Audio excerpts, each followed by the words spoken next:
Rodrigue Momba, porte-parole du centre, bienvenue. Merci beaucoup pour votre invitation. Jeune politique de la RDC, la situation, quand vous suivez l'actualité, mérite d'être prise en charge par les leaders politiques, mais les leaders à tous les niveaux. La bataille de Bunagana, qu'apporte réellement la force régionale, nous en parlons avec Christian Choukourou, mais on continue avec vous. Doit-on aujourd'hui faire confiance à cette force régionale de l'Est ou revenir aux alliances avec la SADC? Et lorsque nous suivons cet élément nous proposé, l'élément d'habillage nous proposé par la régie, on comprend réellement qu'il y a un plan contre la RDC sur le plan international. Merci beaucoup, M. Crispin. Je pense que nous ne le dirons jamais assez, nos centres. Nous pensons que, plus que jamais, le Congo court un grand danger de balkanisation. Je pense, comme le professeur qui vient de parler dans cet élément que vous avez mis juste avant, il faudrait que nous, qui avons, je veux dire, la responsabilité, lorsque nous passons à la télévision, de parler aux masses, de faire comprendre le danger que court notre pays. Parce que, dans les années 90 déjà, il y avait un certain nombre de lobbies américains qui prônaient ce qu'ils ont appelé à l'époque la théorie du chaos constructif pour la région des Grands Lacs. Il s'agissait donc qu'il y ait du désordre, du chaos dans la région.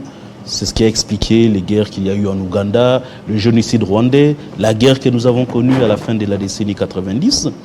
Et à l'issue de ces chaos, émergeraient de nouveaux leaderships avec à la clé l'éclatement des pays comme le Congo, le Soudan. Le Soudan est tombé, le Congo continue de résister. En 2012, un responsable... On continue de résister parce qu'il y a eu un nationaliste qui a accepté... Parce que simplement, à l'époque, les Congolais qui se faisaient la guerre avaient compris, avaient résisté à cette tentation-là. Parce que rappelez-vous, le pays il était divisé en 3-4 morceaux. Chaque chef rebelle était président où il était. Il serait très bien tenté à l'époque de se contenter du statu quo et continuer à administrer la partie du territoire qui était sous leur domination. Mais je pense que les Congolais à l'époque ont transcendé cette tentation-là au dialogue intercongolais et nous avons pu réunifier ce pays. Mais comme je le dis, ce projet, ceux qui tiennent ou qui portent ce projet sont tellement tenaces que maintenant, ils procèdent d'une autre manière, avec cette stratégie d'essai, et puis ils reculent, c'est depuis 2001, avec et puis le CNDP qui est venu, et puis il y a eu le M23 en 2013, le M23 qui revient encore en 2020, en 2021, c'est la même stratégie pour le même objectif. Et donc, nous, en tant que Congolais, nous devons être conscients de cet état de choses-là. Et cela devrait nous pousser à prendre des décisions extrêmement radicaux en ayant comme seule et unique priorité de priorité la fin de la question de l'insécurité à l'est de notre pays. Ce qui demande, parce que nous, le centre, nous avons fait des propositions là-dessus. Premièrement, c'est d'abord de renforcer l'armée. Parce que vous me parlez de la venue de la force ou de la force ou de la confiance que nous devrions accorder à la force des pays des États de l'Afrique de l'Est, ou alors nous devrions développer d'autres partenariats stratégiques. Au centre, nous disons ni l'un ni l'autre. En réalité, pour nous, le salut de notre pays du point de vue sécuritaire ne passe en réalité que par le renforcement de notre armée. C'est pourquoi nous avons fait une proposition visant à ce qu'on dote pour toute la stratégie de défense à l'est de notre pays d'un budget d'au moins $1 milliard. Voilà notre proposition. Parce que nous ne pouvons pas comprendre que, par exemple, dans le budget 2022, la défense n'a en réalité engrangé que 5%, à peine 5% du budget national. Pour un pays comme le nôtre, qui est en proie à une menace de balkanisation, pour un pays comme le nôtre, qui, pas seulement factuellement aujourd'hui avec les M23, mais nous serons demain l'Arabie Saoudite du monde, avec la transition énergétique, le cobalt, le coltan se trouve en abondance en RDC. Avec la guerre de l'eau, nous avons des réserves énormes en eau. Eh bien, si nous ne pouvons pas nous structurer, avoir une armée qui puisse nous défendre en ces moments-là, d'ailleurs, la guerre elle est engagée, eh bien, nous allons perdre ce pays, tout simplement parce que ceux qui sont organisés vont venir se servir chez nous, et si nous ne sommes pas capables de nous défendre, ils nous prendront le pays.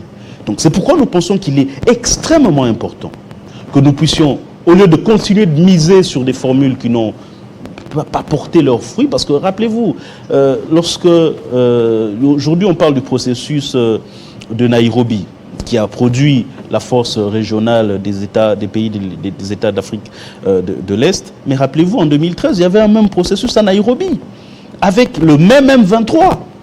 Donc nous faisons exactement les mêmes choses. Mais ces choses-là ne portent pas de fruits réels.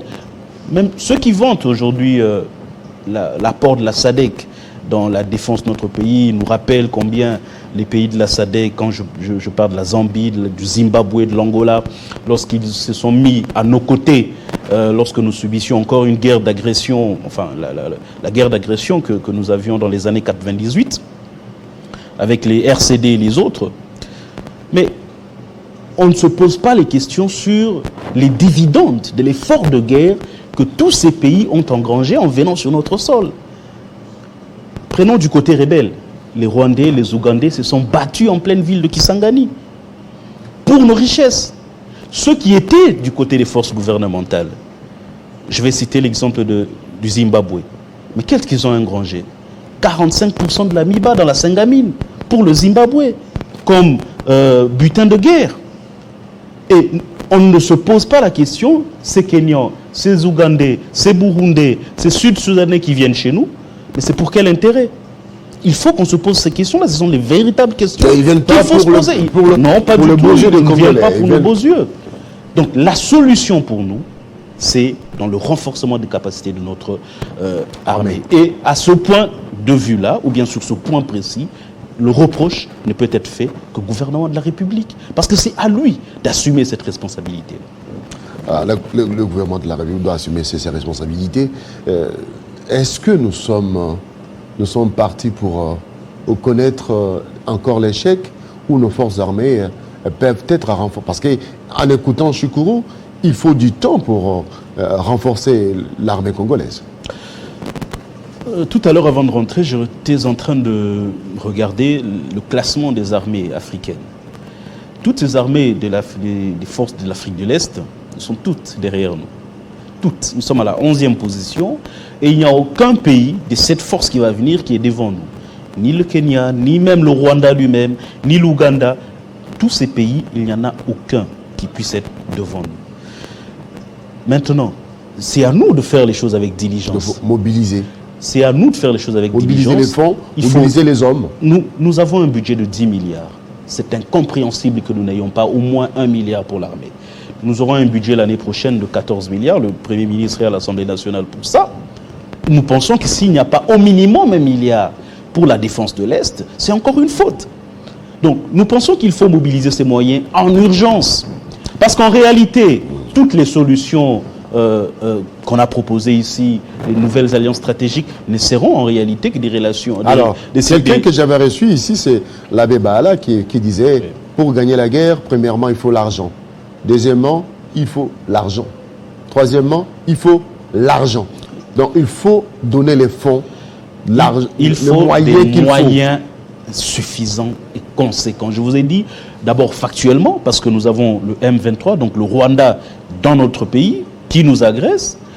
Il faut les bouter dehors, ça c'est la première chose. Mais du point de vue aussi prospectif, parce que nous sommes engagés dans une lutte mondiale, où il y a la transition énergétique, nous avons le coltan, nous avons... Et le Congo, c'est un pays solution. C'est le pays solution, on l'appelle comme ça. Et donc, si ces pays qui sont organisés ne trouvent pas d'organisation chez nous, ne trouvent pas une immunité suffisante chez nous, eh bien, ils se serviront. Parce qu'ils ne vont pas attendre. Le monde est en train de changer. Nous avons besoin de mettre notre armée au diapason de tous ces défis qui nous attendent du point de vue mondial.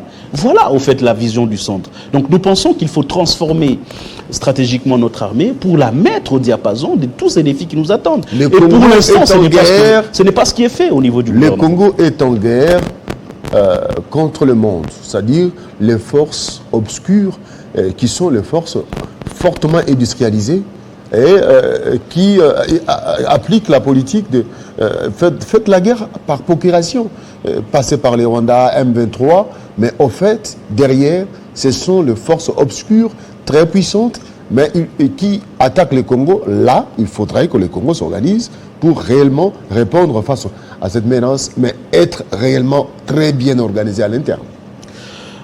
D'abord, je ne ferai pas l'affirmation que le Congo est en guerre contre des nations industrialisées.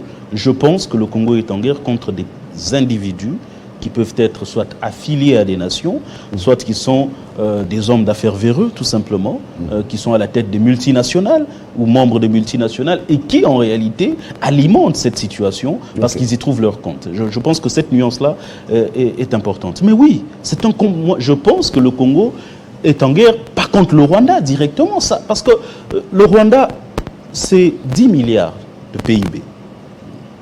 En gros. Le Congo, c'est 50 milliards de PIB. Le Rwanda, c'est 5 milliards de budget annuel. Le Congo, on est à 10 milliards, on sera à 14 milliards.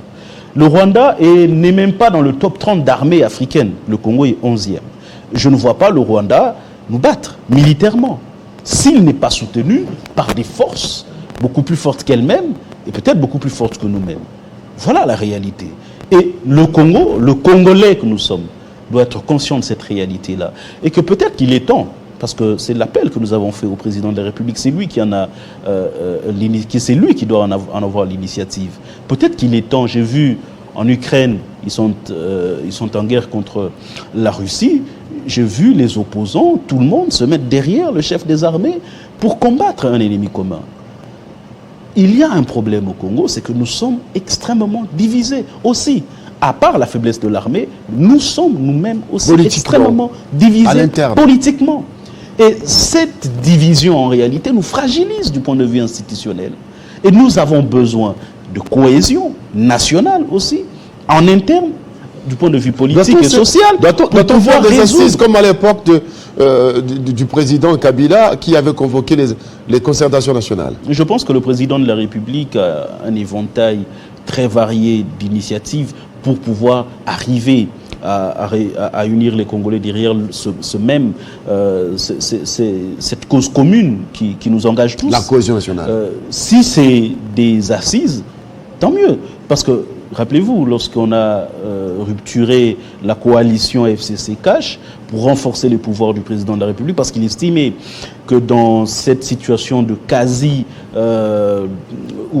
quasi-cohabitation, son pouvoir était un peu mis à mal, il a cassé la coalition, il a fait des consultations pour pouvoir renforcer son pouvoir. Mais si, pour renforcer le pouvoir du président de la République, il fallait faire des concertations, et alors, pour une cause aussi noble et aussi grande que la défense de notre patrie, pourquoi on ne ferait pas des assises? Voilà, c'est une réflexion que je lance comme ça. Ce n'est pas un péché, à notre avis. Surtout que la cause est noble et surtout qu'elle est désintéressée, parce que pour nous, il ne s'agit pas, les gens ne me prêteront pas d'intention, ce n'est pas pour le partage de postes. Mais c'est simplement pour résoudre les questions qui nous divisent aujourd'hui. Et ces questions, elles ne portent pas sur la façon dont le pays est dirigé, mais elles portent sur les fondamentaux du fonctionnement de notre République. Le processus électoral. Il y a une crise sociale, les médecins sont en grève, et plusieurs corps sociaux sont dans la rue. Donc il nous faut les professeurs d'université. Il nous faut aujourd'hui retrouver cette cohésion interne pour pouvoir regarder tous l'ennemi qui nous agresse en tant qu'une seule entité et non pas en tant que des corps divisés. La situation est autant complexe, donc il faut des solutions réfléchies. Et il faut des solutions, comme je l'ai dit, à deux niveaux. Je l'ai dit, pour nous, la force des États de l'Afrique de l'Est n'est pas la solution. On a déjà connu par le passé les mêmes choses. Ce n'est pas cela la solution. La solution, c'est de mettre les moyens conséquents pour nos FARDC. Nous avons des militaires suffisamment formés. Il faut les équiper correctement. Il faut que leur solde soit conséquente. Il ne faudrait pas que le militaire qui est au front pense à sa femme qui a laissé, qui est enceinte et qui ne peut pas s'acheter à manger. Il faut que le militaire qui est au front n'ait aucun souci. Il faut que le militaire qui est au front soit correctement vêtu avec des armes à la hauteur de la menace. Voilà ce que nous disons. Et pour ça, ce n'est pas les années. Vous voyez, ce ne sont que les moyens à mettre à disposition.